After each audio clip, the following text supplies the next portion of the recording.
আসসালামু আলাইকুম রহমতুল্লাহ বরাকাতু। আমরা এসেছি আমাদের সকলের স্নেহ তরুণ আলোচক মাওলানা নাজমুল হোসেন নাইমের বাসায়। তার আজকে অলিমা অনুষ্ঠানে আমরা একত্রিত হয়েছি। বেশ কিছু ওলামাই কেরাম এসেছেন, অন্যান্য এলাকার লোকজন এসেছেন। আমরা অনুষ্ঠান শেষ করে নাইমের সঙ্গে সৌজন্য সাক্ষাৎ করছি। আমরা নাইমের জন্য শুভকামনা জানাচ্ছি, তার দাম্পত্য জীবনকে আল্লাহ সুবহানাহু ওয়া তাআলা সুখময় করুন এবং তার মাধ্যমে যে নেক্সট জেনারেশন পৃথিবীতে আসবে তারা যেন এ যুগের শ্রেষ্ঠ মুজাদ্দিদ হয়, তারা যেন দিনের দায়ী হয়, তারা যেন দিন প্রতিষ্ঠায় কাজ করতে পারে। নাইমের জন্য অনেক অনেক শুভকামনা। আল্লাহ সুবহানাহু ওয়া তাআলা তার দাম্পত্য জীবনকে সুখময় এবং সুন্দর করুন। আসসালামু আলাইকুম রহমতুল্লাহি ওয়া বারাকাতুহু। আলহামদুলিল্লাহ, আমাদের স্নেহের নাজমুল হুদা নাইম উনি আমাদেরকে আহ্বান করছেন তার ওলিমা অনুষ্ঠানে। তো আলহামদুলিল্লাহ আমরা এসেছি, একটা ব্যতিক্রম একটা অনুষ্ঠান আমরা দেখলাম, যেখানে মনোরম পরিবেশে কোনো প্রকারে খাওয়া কেমন হচ্ছে সেটা খাওয়া আলহামদুলিল্লাহ ভালো হয়েছে। মোটামুটি আমি হাড় পেয়েছি 8 টুকরা। হ্যাঁ, তুমি তো মাশাআল্লাহ। ছাগল খাও না। না, ছাগল খাইনি, আমি খাসি খেয়েছি, তারপরে ছাগল তার উপরে বড় খাসিও খেয়েছি। আলহামদুলিল্লাহ খুবই টেস্ট হয়েছে। তো সব মিলে আলহামদুলিল্লাহ খুবই ভালো লাগলো। তো এরকম আমাদের প্রত্যেকটা বিয়া অনুষ্ঠানগুলোতে এরকমই হওয়া দরকার। গান নেই, বাজনা নেই, কোনো প্রকার নেই, ইসলামিক একটা অনুষ্ঠান। আলহামদুলিল্লাহ খুব ভালো লাগছে। আসসালামু আলাইকুম রহমতুল্লাহি ওয়া বারাকাতুহু।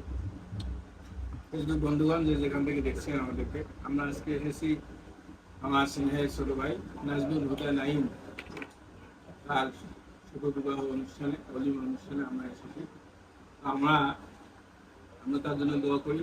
সকল ফেসবুক বন্ধুগণ সবার কাছে দোয়া চাই যেন ওদের দাম্পত্য জীবন আল্লাহ পাক সুখের করে এবং ওদেরকে আল্লাহ পাক দ্বীনের জন্য কবুল করে। আতাউর রহমান হামিদি কথা বলছেন, কাউসার মোহাম্মদ সিদ্দিকী কথা বলছেন, এবার শাহেদ কামাল। আসসালামু আলাইকুম প্রিয় দর্শক, আপনারা দেখতে পাচ্ছেন আমরা আসছি আমাদের ছোট ভাই, আমাদের স্নেহধন্য ছোট ভাই হাফেজ নাজমুল হুদা নাইমের অলিমা অনুষ্ঠানে। আসলে এটি একটি ব্যতিক্রম ধর্মীয় অনুষ্ঠান, যেখানে সচরাচর যে পাপ কাজগুলো হয়, ছেলে মেয়ে একত্রিত হয়ে একসঙ্গে খাওয়া দাওয়ার ব্যবস্থা থাকে, এটা টোটালি একটু ব্যতিক্রম ধর্মীয় অনুষ্ঠান হলো। খুবই ভালো লাগলো এবং আমাদের আপ্যায়নটা অনেক সুন্দর ছিল। তো পরিশেষে আমি এতটুকুই বলবো, আমাদের ছোট ভাইয়ের জন্য হ্যাপি কুরবানি মুবারক। আমরা আমাদের ছোট ভাইকে কুরবানি করে দিলাম। আচ্ছা আচ্ছা, তুমি ওই আগে খাসি খাইছো না গরু খাইছো? আমি তো খাসি খাই, খাসির পর গরু না গরুর পর খাসি? মানে আসলে আজকে আমার ডাক্তার তোমাকে কি নিষেধ করছে গরু খাইতে? গরু খাইতে নিষেধ করছে, কিন্তু খাসির পরে খাইতে বলছে। খাসির পরে খাইতে। আচ্ছা আচ্ছা আচ্ছা।